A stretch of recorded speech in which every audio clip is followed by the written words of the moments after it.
बोलो राम राम राम, जय जय राम राम राम। बोलिए गुरुदेव भगवान की जय, पवन सुत हनुमान की जय, पितर देवताओं की जय। तदंतर मुनि ने आदर पूर्वक समझाकर कहा, हे प्रभु, चलकर एक चरित्र देखिए। रघुकुल के स्वामी श्री रामचंद्र जी धनुष यज्ञ की बात सुनकर मुनि श्रेष्ठ विश्वामित्र जी के साथ प्रसन्न होकर चले। मार्ग में एक आश्रम दिखाई पड़ा। वहां पशु पक्षी कोई भी जीव जंतु नहीं था। पत्थर की एक शिला को देखकर प्रभु ने पूछा। तब मुनि ने विस्तार पूर्वक सब कथा कही।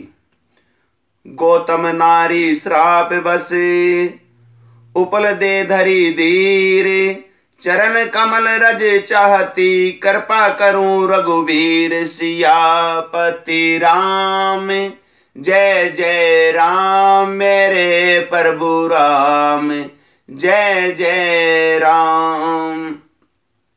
गौतम मुनि की स्त्री अहिल्या श्रापवश पत्थर की देह धारण किए बड़े धीरज से आपके चरण कमलों की धूलि चाहती है। हे रघुवीर, इस पर कृपा कीजिए। पर सतपद पावन शोक, न सावन प्रगट भई, तप पुंज सही। देखत रघुनायक जन सुखदायक, सन्मुख होई करे जोरी रही। अति प्रेम अधीरा, पुलक शरीरा, मुख नहीं आवई बचन कही। अतिशय बड़ भागी, चरण लागी, जुगल नयन जलधार बही। अर्थात श्री राम जी के पवित्र और शोक को नाश करने वाले चरणों का स्पर्श पाते ही सचमुच वह तपोभूमि तपोमूर्ति अहिल्या प्रकट हो गई। भक्तों को सुख देने वाले श्री रघुनाथ जी को देखकर वह हाथ जोड़कर सामने खड़ी रह गई। अत्यंत प्रेम के कारण वह अधीर हो गई थी। उसका शरीर पुलकित हो उठा। मुख से वचन कहने में नहीं आते थे। वह अत्यंत बड़भागिनी अहिल्या प्रभु के चरणों से निपट गई और उसके दोनों नेत्रों से जल प्रेम और आनंद के आंसुओं की धारा बहने लगी। बोलो राम राम राम, जय जय राम राम राम। फिर उसने मन में धीरज धरकर प्रभु को पहचाना और श्री रघुनाथ जी की कृपा से भक्ति प्राप्त की। तब अत्यंत निर्मल वाणी से उसने इस प्रकार स्तुति आरंभ की। हे ज्ञान से जानने योग्य श्री रघुनाथ जी, आपकी जय हो।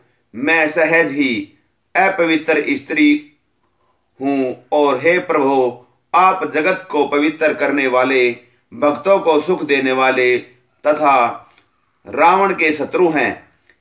हे कमल नयन, हे संसार जन्म मृत्यु के भय से छुड़ाने वाले, मैं आपकी शरण आई हूं। मेरी रक्षा कीजिए, रक्षा कीजिए।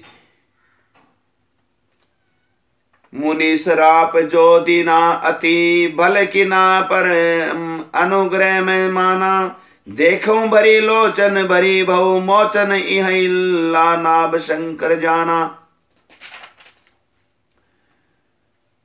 मुनि ने जो मुझसे श्राप दिया सो बहुत ही अच्छा किया। मैं उसे अत्यंत अनुग्रह करने मानती हूं कि जिसके कारण मैंने संसार से छुड़ाने वाले श्री हरि आपको नेत्र भरकर देखा। इसे आपके दर्शन को शंकर जी सबसे बड़ा लाभ समझते हैं। हे प्रभु, मैं बुद्धि की बड़ी भोली हूं। मेरी एक विनती है, हे नाथ, मैं कोई घर नहीं मांगती, केवल यही चाहती हूं कि मेरा मन रूपी भोरा आपके चरण कमलों की रज के प्रेम रूपी रस का सदा पान करता रहे। जिन चरणों से परम पवित्र देव नदी गंगा जी प्रकट हुई, जिन्हें शिवजी ने सिर पर धारण किया और जिन चरण कमलों की ब्रह्मा जी पूजा करते हैं, हे कृपालु हरि, आपने उन्हीं को मेरे सिर पर रखा। इस प्रकार स्तुति करती हुई बार बार भगवान के चरण में गिरकर जो उनके मन को बहुत ही अच्छा लगा, उस वर को पाकर गौतम की स्त्री अहिल्या आनंद में भरी हुई पति लोक को चली गई। अस प्रभु दीन बंधु हरि, कारण रहित दयाले, तुलसीदास सटते ही भजू छाड़ी कपट जंजाल। अर्थात प्रभु श्री रामचंद्र जी ऐसे दीन बंधु और बिना ही कारण दया करने वाले हैं। तुलसीदास जी कहते हैं, हे सट मन, तू कपट जंजाल छोड़कर उन्हीं का भजन कर। चले राम लक्ष्मण मुनि संगा, गए जहां जग पावनी गंगा, गादी सुनु सब कथा सुनाई, जही प्रकार सुर सरी मही आई। अर्थात श्री राम जी और लक्ष्मण जी मुनि के साथ चले।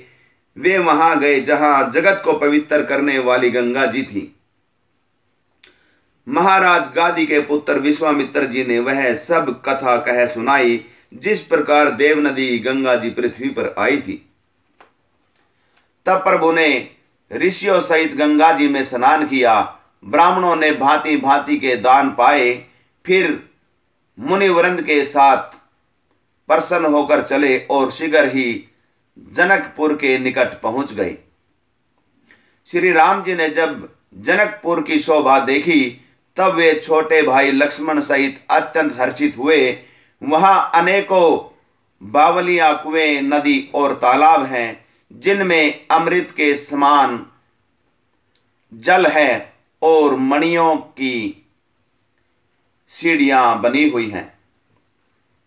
मकरंद रस से मतवाले होकर भोरे सुंदर गुंजार कर रहे हैं।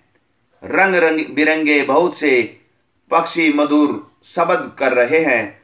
रंग रंग के कमल खिले हैं। सदा सब ऋतु में सुख देने वाला शीतल मंद सुगंध पवन बह रहा है। सुमन बाटी का बाक बन विपल विहंग बीन निवासी, फूलत फलत सुपलवत सोहत पुर चहू पास। अर्थात पुष्पक वाटिका, फुलवारी बाग और वन, जिनमें बहुत सी पक्षियों की निवास हैं, फूल से फलते और सुंदर पत्तों से लदे हुए नगर के चारों ओर सुशोभित हैं। नगर की सुंदरता का वर्णन करते नहीं बनता। मन जहां जाता है वहां लुभा जाता है, रम जाता है। सुंदर बाजार हैं, मणियों से बने हुए विचित्र छज्जे हैं, मानो ब्रह्मा ने उन्हें अपने हाथों से बनाया है। कुबेर के समान श्रेष्ठ धनी व्यापारी सब प्रकार की अनेक वस्तुएं लेकर दुकानों में बैठे हैं। सुंदर चौराहे और सुहावनी गलियां सदा सुगंध से सींची रहती है। सबके घर मंगलमय हैं और उन पर चित्र कड़े हुए हैं, जिन्हें मानव कामदेव रूपी चित्रकार ने अंकित किया है। नगर के सभी स्त्री पुरुष सुंदर पवित्र साधु स्वभाव वाले धर्मात्मा ज्ञानी और गुणवान हैं। जहां जनक जी का अत्यंत अनुपम सुंदर निवास स्थान महल है, वहां की विलास ऐश्वर्या को देखकर देवता भी थकित स्तंभित हो जाते हैं। मनुष्य की तो बात ही क्या। कोट राजमहल के परकोटे को देखकर चित्त चकित हो जाता है। ऐसा मालूम होता है मानो उसने समस्त लोगों की शोभा को रोक रखा है। धवल धाम मणि पुरट सब पट सुगंधित नाना भांति, सिय निवास सुंदर सदन शोभा की कही जाती। अर्थात उज्जवल महलों में अनेक प्रकार के सुंदर रीति से बने हुए मणिजटित सोने की जरी के पर्दे लगे हुए हैं। सीता जी के रहने के सुंदर महल की शोभा का वर्णन किया ही कैसे जा सकता है। राजमहल के सब दरवाजे फाटक सुंदर हैं, जिनमें बज्र के मजबूत अथवा हीरो के चमकते हुए किवाड़ लगे हैं। वहां राजाओं, नटों, मागधों और भाटों की भीड़ लगी रहती है। घोड़ों और हाथियों के लिए बहुत बड़ी बड़ी घुड़शालाएं, गजशालाएं, फौलखाने बनी हुई हैं, जो सब समय घोड़े, हाथी और रथों से भरी रहती हैं। बहुत से शूरवीर मंत्री और सेनापति हैं। उन सब के घर भी राजमहल सरीखे हो ही हैं। नगर के बाहर तालाब और नदी के निकट जहां तहां बहुत से राजा लोग उतरे हुए डेरा डाले हुए हैं। वहां की शोभा का वर्णन देखकर सब चकित रह जाते हैं। जो सब तरह से सुहावना था। विश्वामित्र जी ने कहा, हे सुजान रघुवीर, मेरा मन कहता है कि यहां रहा जाए। कृपा के धाम श्री रामचंद्र जी बहुत अच्छा स्वामिन कहकर वहीं मुनियों के समूह के साथ ठहर गए। मिथिलापति जनक जी ने जब यह समाचार पाया कि महामुनि विश्वामित्र आए हैं, तब उन्होंने पवित्र हृदय के ईमानदार स्वामी भक्त, मंत्री, बहुत से योद्धा, श्रेष्ठ ब्राह्मण, गुरु सतानंद जी और अपनी जाति के श्रेष्ठ लोगों को साथ लिया और इस प्रकार प्रसन्नता के साथ राजा मुनियों के स्वामी विश्वामित्र जी से मिलने चले। बोलो राम राम राम, जय जय राम राम राम। बोलो राम राम राम, जय जय राम राम राम। राजा ने मुनि के चरणों पर मस्तक रखकर प्रणाम किया। मुनि के स्वामी विश्वामित्र जी ने प्रसन्न होकर आशीर्वाद दिया।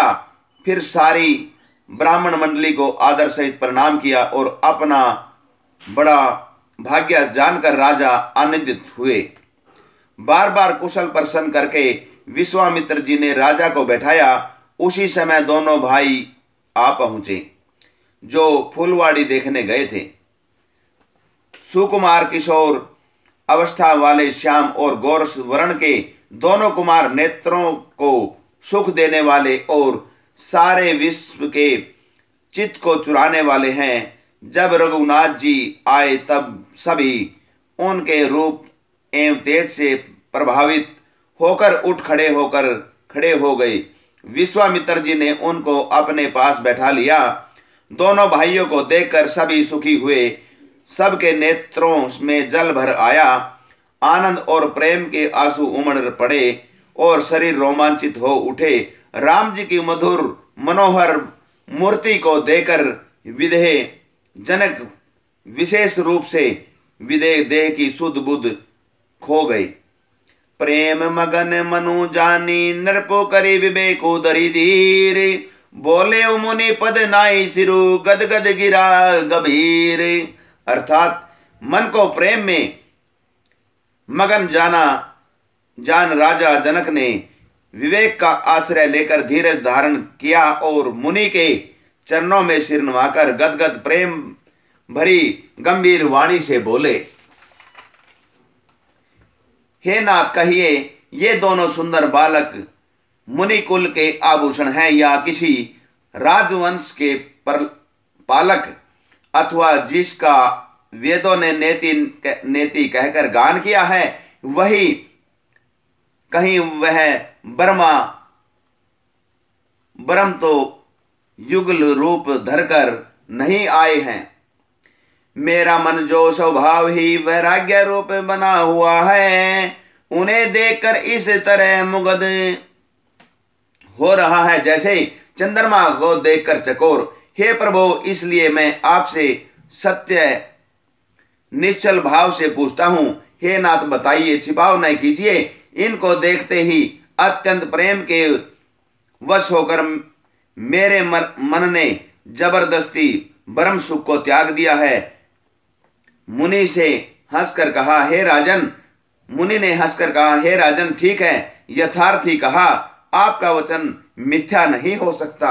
जगत में जहां तक जितने भी प्राणी हैं ये सभी को प्रिय हैं। मुनि की रहस्य भरी वाणी सुनकर श्री राम जी मन ही मन मुस्कुराए और हंसकर मानो संकेत करते हैं कि रहस्य खोलिए नहीं। तब मुनि ने कहा, हे रघुकुल मणि महाराज दशरथ के पुत्र हैं, मेरे हित के लिए राजा ने इन्हें मेरे साथ भेजा है। रामो लखनु दो बंधुवर रूपशील बलधाम, मख राखे सबो सखी जगो जीते असुर संग्राम। ये राम और लक्ष्मण दोनों श्रेष्ठ भाई, रूपशील और बल के धाम हैं।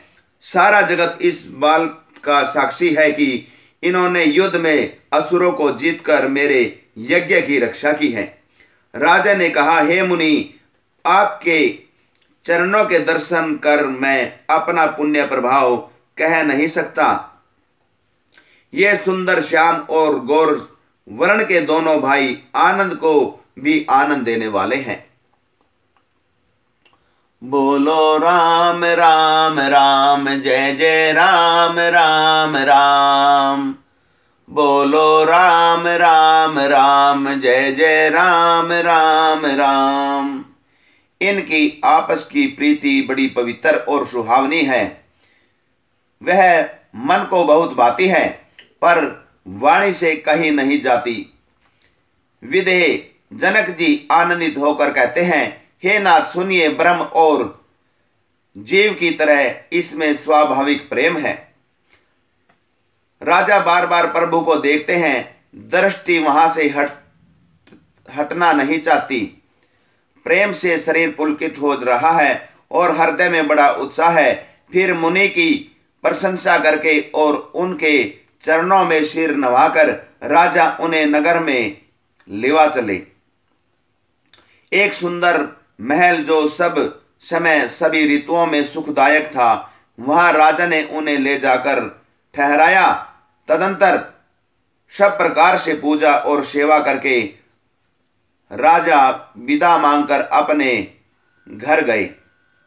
रघुकुल के शिरोमणि प्रभु श्री रामचंद्र जी ऋषियों के साथ भोजन और विश्राम करके भाई लक्ष्मण समेत बैठे। उस समय पहर भर दिन रह गया था।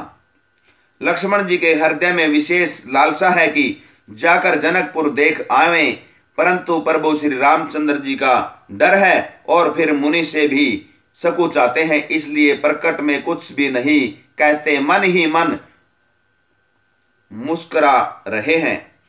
अंतर्यामी श्री रामचंद्र जी ने छोटे भाई के मन की दशा जान ली। तब उनके हृदय में भक्त वत्सलता उमड़ आई। वे गुरु की आज्ञा पाकर बहुत ही विनय के साथ सकुचाते हुए मुस्कुराकर बोले, बोलो श्याम राम राम, जय जय राम राम राम। बोलो राम राम राम, जय जय राम राम राम।